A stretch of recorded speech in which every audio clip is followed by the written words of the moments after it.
咁所以咧，每一次土木相會咧，就係大概20年一次。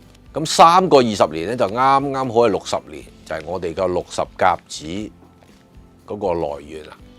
嗱，所以你可以睇到咧，我哋術數裏邊有好多嗰啲所謂嘅術數啊，咩12生肖啊、60甲子啊呢啲，全部同天文嘅星宿有關嘅。土星木星20年一會，咁所以佢係咪大概10年後佢哋係咪啱啱就係喺地球嘅兩邊啊？